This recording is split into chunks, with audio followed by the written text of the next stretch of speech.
We're back, people, and today we're breaking a film on the Miami Dolphins defense versus the New York Jets, and this was a near flawless performance. As it should be expected, going against the Jets, especially with Brady Cook playing a majority of this game at quarterback. But at the end of the day, it's still, you're going against an NFL team, and this has just been the trajectory the Dolphins defense has been on over the past, 5, 6 weeks, playing at a much higher level, stopping the run very well.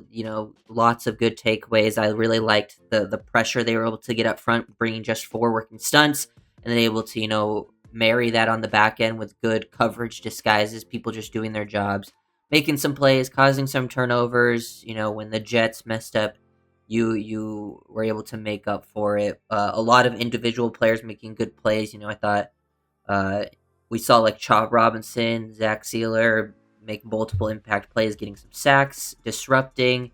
Rasul Douglas had a big game. Linebacker play was good again as well. I thought the rookie D tackles did their job, had some impressive plays. We get the Ethan Bonner pick at the end. Everyone just really no one to point to of they're struggling out there. Safety plays like Melifonwu I thought had a strong game. Ashton Davis did some good things. Overall, just really like what I saw from the defense. Early on here, Jets try to come out, hit play action, and take a shot down the field. Dolphins just cover it up perfectly. This is what I want to see from Miami. This is an area they struggled with earlier in the year. These early down play action shots. So they play action and try to create this clean pocket. They get a look early on, but the Dolphins do a really good job taking away these initial throws. They try to, run the sail where you got the deep corner, this second level throw, and you have the underneath and the flat, and they just take away everything. Davis over the top of this one. Douglas takes away that throw right there, and then the Dolphins are able to get some pressure up front. Jordan Phillips is able to spin out and get a look. Benito's able to come free. Same with Judon around the edge versus the tight end. They all kind of collapse on him, and Taylor has to escape the pocket. You want to see Judon finish. Judon was struggling to finish, but Taylor has to throw it away. And then you get to third down, and the Dolphins were dominant on third down all day. I don't think they got a third down conversion, the Jets, until the backups came in. And then you can just see Dolphins playing that two read look.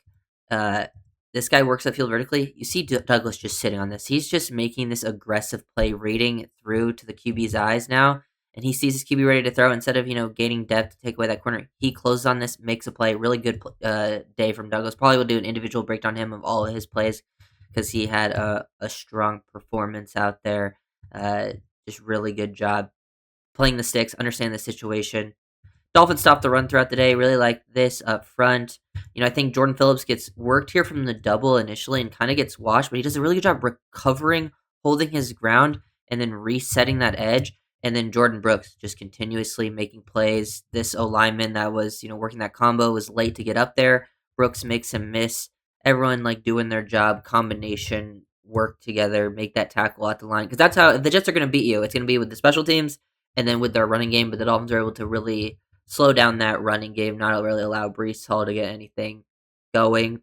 Here they get a little bit lucky. Mason Taylor not making this catch because the Dolphins go man to man. They have everything covered up pretty well, except Taylor does create some separation on Dodson, but Dodson sticks with it. Ball's thrown a little bit behind Taylor. He drops it, ball's up, and then Dodson just makes a super athletic play. Somehow holds onto that ball, doesn't let it hit the ground, catches it with his legs, basically. Huge turnover. You're able to score off of that. Another example of the Dolphins stopping the run. This is a 2nd-and-1 situation. Love this. You look at the front. This is all 3 rookie D tackles. You got Grant as the 3 tech, and this is the picture perfect play of what you want the rookie defensive tackles to do and their roles defensively. Because I think Grant has mostly played 3 tech. You got Phillips playing as a nose, and then you got Zeke Biggers playing as the backside, as a 4-eye. Basically even head up with that tackle, and you get everyone just doing their job. Grant holds his own. Phillips takes on a double team, does a good job recovering, peeling this back off because that's where this guy's trying to hit initially. Biggers takes on, initial double team there as well, gets moved a little bit, but not too much. Dotson's able to come up and fill off of that. And then Judon's able to recover on the backside. This is just good team football, stay on his feet. Breece Hall tries to work around, Judon kind of slows him down, and then Jack Jones is able to get there and help clean that up, stop that run, and then you force him to throw on third down, they get another stop. This point, Brady Cook's in the game. Love this adjustment from Chop, because if you go back even to last week, I broke down a play like this last week. This was a play where Chop got half a sack on a very similar play last week, but it was to Zeke Biggers, and it was more of a coverage sack. This one where like they try to, and they call this earlier in the game against Judon. This is somewhere Chop, he saw this a lot last year and earlier in the season where the team comes out for early down play action and the tight end tries to jump set you. And since you play it as a run, you're not able to quite expose the tight end because like he'll beat a tight end every single time in a true pass rush situation. But he recognizes this and then just boom, swipe those hands away and then get around the corner. Just good feel, and then he's able to get that strip sack, almost get the recovery. Grant almost comes up with it.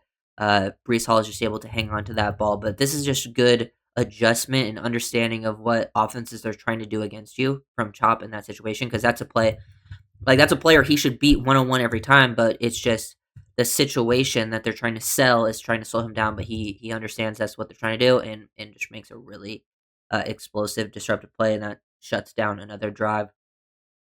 This one, uh, Dolphins are running like that 2 read. He's reading. Number 2 breaks out. He's trying to sink on it. Douglas, or I can't tell if that's Doug. I think it's Jack Jones actually. Then they throw it over the top, and he's playing. Think Minka. It looks like he's playing more as like a quarters guy, but he needs to get out a little bit wider. And they throw this up late, and Minka actually makes a very good play. I don't know how they call this PI. Really, this is an insane, like, bad PI call. Like, he makes contact right there, but doesn't make any crazy contact, and he turns around. Like, he doesn't disrupt him. He doesn't push him. He doesn't affect, like, the receiver, like, disrupt, pull, anything like that. He gets a hand on him, but, like, you're allowed to touch a receiver down the field. You just can't make, like, discernible contact to really affect a player, and he doesn't. He also turns his head around after making contact, and then he also rips the ball. Like, that's an incomplete pass. I don't know how they called PI. That was an insanely bad call, in my opinion. But as I tweeted out, ball doesn't lie, and Douglas, they're playing quads down in the red zone. Yeah, quarters look, and he's just you're basically one-on-one at Mechie on the outside, tries to hit that double move. He stays over the top. He peeks back to the quarterback. He sees that. He's trying to hit this, like, back shoulder. And Douglas just makes the adjustment and shows the ball skills. Douglas has very good ball skills, always has been sort of that type of player. He's been really solid. I mean, I wouldn't even mind, giving Douglas a 1-year sort of deal next year if he wanted to stick around, depending on what they do else in the corner room. But I think he's shown that he can potentially stick around. Those are just good plays. And then, it's just Dolphins basically running a variation of cover 2 here, but they have Jordan Brooks actually. So this is a very interesting look because they have Douglas right here playing like middle of the field. He ends up becoming like the Tampa 2 Mike guy who carries down the field. And they have Brooks to the tight end side playing as the flat. Very interesting look that they got going on here. So different like usage of people, like how they disrupt, Jack Jones gets hands on, gets physical. Everything's kind of taken away. And then you just get a good pass rush up front, people disrupting. You get Zach Sealer, Bradley Chubb combined in the sack. Kenneth Grant also creates some disruption up the middle, and good job just collapsing a pocket. Good coverage on the back end. Good job combining. That's another big stop in those spots. Up front, another good job stopping the run. Good job from Kenneth Grant, holding his own at the point of attack versus right tackle. Membo, who was I believe the 6th or 7th overall pick in the draft. He's able to shed it late. KJ Britt's also there to make a play. KJ Britt getting some action too, and this was still earlier in the game. So, he got some snaps, which was nice to see. Willie Gay got some snaps. Everyone got snaps late. Also, really good play from Chop Robinson because he tosses the tight end to the side, sees the pulling right guard, and he drops his shoulder into him, really sets the edge, and also helps up make that tackle. So, really good all around there from your last 2 first-round picks on that play, making some impact. Then we work some stunt action. Another great play. You basically overload to the right side of their offensive line, left side of the defense. So, they're going to potentially try to put the action over here, but you really knife. You slant everyone. You slant Grant all the way over, which basically ends up taking 2 bodies with him, so Grant gets doubled, and it leaves basically a one-on-one here, and you work a stunt, and Chop loops around and wins with his speed, creates that initial disruption. Zach also takes a really good angle, does a good job working upfield vertically. That's what you want to do. You want to work upfield vertically. Takes on Membo, but still on the inside half, so he's able to get there. Bradley Chubb also gets a one-on-one on his side and able to collapse that pocket. Really good rep from Bradley Chubb. And then they try to work off it. And I think Chubb and Sealer, or actually I think Sealer might get full credit for this sack. He might have split it with Chubb too, but no, I think this one Sealer gets full credit. But they're all there, all doing their job in that specific situation, all there to clean it up. Like that's just really good, uh, like work on the back. And like here's another example of working a stunt together. Like ball is coming out real quick. He hits that back foot and ball is out.